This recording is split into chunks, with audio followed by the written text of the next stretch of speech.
পালন করে। সুবহানাল্লাহ। এই কথা তাৎপর্যে আইনাল হক সংক্ষিপ্ত সারে যে বক্তব্য তুলে ধরল, আল্লাহ পাকের কাছে ফরিয়াদ মানি তার হাতকে দারাজ রেখে বাক সংযত হয়ে আরো আরো আরো উন্নত ভাষালঙ্কার দিয়ে আমাদের যেন পরবর্তীতে অনেক অনেক আল্লাহ আল্লাহ রাসূলের কালাম শুনিয়ে মুগ্ধ করতে পারে, এই দোয়া প্রার্থনা করি। আমিন। মানুষের মতো মানুষ সত্তা অভিজ্ঞান করতে হবে। এখন আজান হবে এবং আজানের পরে মসজিদে নামাজ চলবে, কিন্তু আমাদের মহফিল চলবে। কারণ এখানকার পরিবেশটা খুব একটা, সবাই জানি খাজা মহবুব আলম চিশতি তার ভাষায় বলেছিলেন যে ষষ্ঠ রকম, জানি না আরেকটা রকমের নাম কি।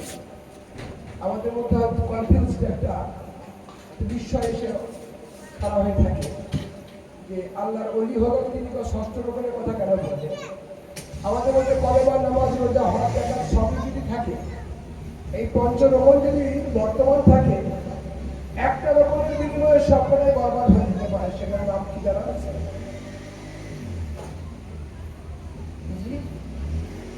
সেটার নাম জানা আছে? আমি একটা লাইন বলবো, পরের লাইনটা আপনাদের জানা আছে, বলতে পারবেন। আদবে আউলিয়া বেআদবে,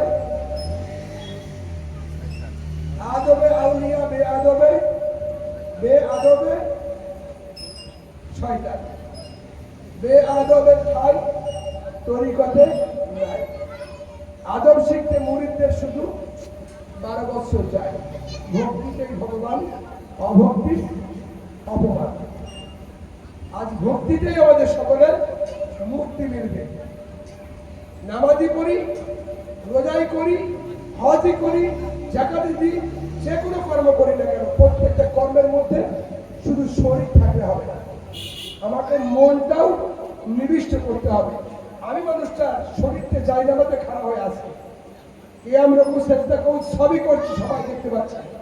আমার মন নামক বস্তুটা যাই নামাজ বা মসজিদের মধ্যে যদি না থাকে, নিজের বুকে হাত চাপিয়ে বলতে পারবো না নামাজ হয়েছে কিনা। ঠিক আছে?